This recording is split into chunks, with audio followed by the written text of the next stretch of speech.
énergie, moi et les autres, créativité au carré.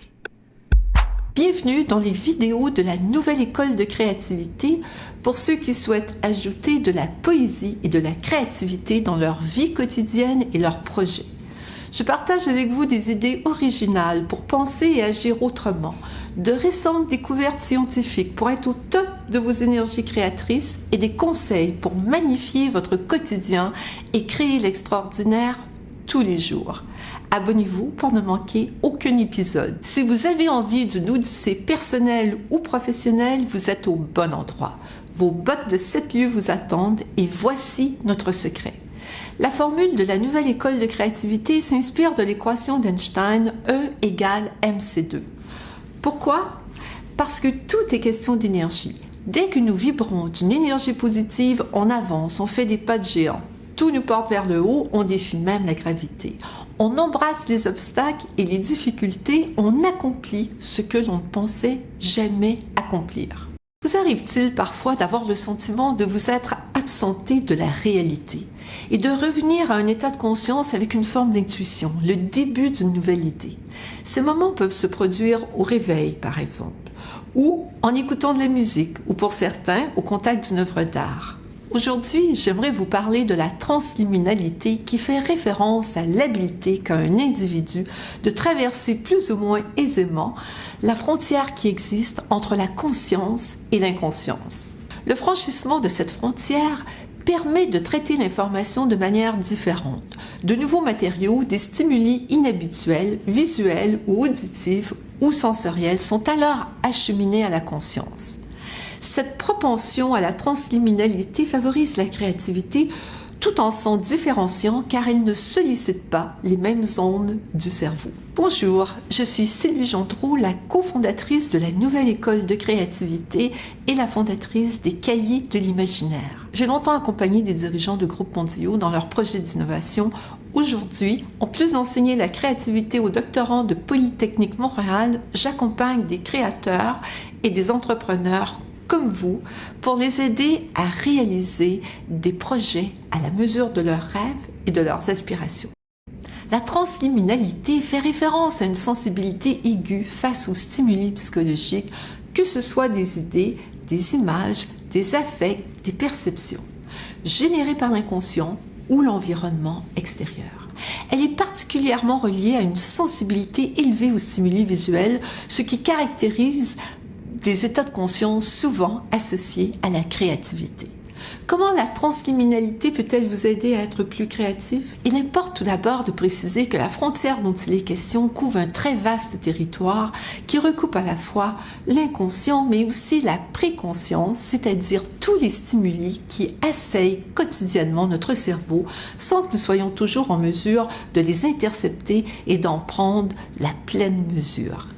Ce territoire comprend aussi toutes les données enfouies dans notre cerveau et qui remontent à la surface lorsqu'un stimulus en provenance de notre environnement sollicite de manière inattendue notre mémoire. L'objectif est de fluidifier la frontière entre la conscience et l'inconscience pour stimuler le bourgeonnement d'idées nouvelles qui pourraient émerger en prenant davantage conscience des stimuli visuels et sonores qui nous influencent pour capter et retenir les idées qui nous viennent alors à l'esprit. Quelle attitude adopter? Être attentif, à l'affût, être zen, laisser ses pensées vagabonder et traverser notre champ de conscience, les laisser glisser en nous et prendre forme à leur rythme. Pour vous motiver à rêvasser, pour stimuler votre créativité, vous pourriez vous imaginer avoir les talents de Louise Banks. Dans le film de science-fiction Premier Contact, Arrival, un film réalisé par le Québécois Denis Villeneuve, sorti en salle en 2016, Louise Banks, une experte en traduction, aide l'armée américaine à comprendre ce que tentent de lui communiquer deux extraterrestres à travers une baie vitrée. Que veulent ces extraterrestres? D'où viennent-ils? Quelles sont leurs intentions? Louise doit faire preuve d'une extraordinaire créativité car la langue extraterrestre à laquelle elle est confrontée est d'une rare complexité. Tout au long du film, elle est assaillie par des flashs de conscience. Elle mettra du temps à comprendre que ces flashs visuels ne la propulsent pas dans le passé, mais plutôt dans l'avenir. La structure même du langage des extraterrestres permet de voyager dans plusieurs époques simultanément. Reconnue en tant que linguiste et traductrice, elle met son talent à profit en tant qu'enseignante, mais pas seulement. Il lui est arrivé de collaborer avec le gouvernement dans sa lutte antiterroriste. Le défi que doit relever Louise est de taille, déchiffrer la langue des extraterrestres. Comment va-t-elle s'y prendre? D'ailleurs, la question lui est directement posée. Louise monopolise toutes les ressources mentales dont elle dispose, même inconscientes. Tout au long du film, elle fait preuve de multiples façons de transliminalité et d'une grande ouverture d'esprit. Elle sait mettre à distance ses peurs, ses préjugés et les réactions de repli face à l'inconnu. Dans un premier temps, elle a recours à des outils très simples, à première vue, déconcertants même. L'attitude de Louise est remarquable à plusieurs égards. Elle fait preuve de transliminalité en se laissant imprégner par les puissants stimuli visuels qui la tourmentent. Elle ne se laisse pas démonter.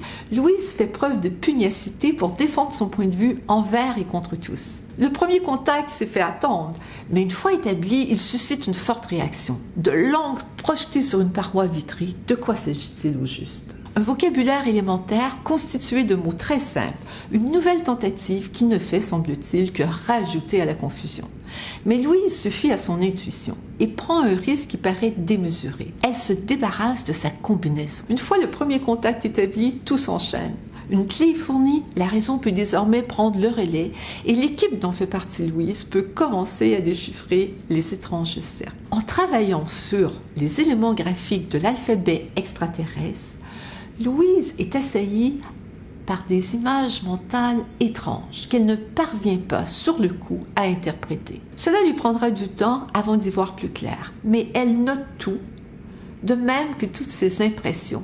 Elle ne rejette rien, elle n'essaie pas de les effacer du champ de sa conscience, même si certaines d'entre elles la bouleversent. La structure du langage des heptapodes permet au locuteur de s'exprimer en même temps dans toutes les époques. Peu à peu, la langue étrange livre ses secrets. Mais Louise n'est pas au bout de ses peines. Elle réussira une dernière prouesse de traduction et de ce fait empêchera une guerre en convainquant un militaire chinois, le général Chang, qui s'apprêtait à attaquer les extraterrestres, que le mot à l'origine du déclenchement du conflit n'était pas guerre, mais langue.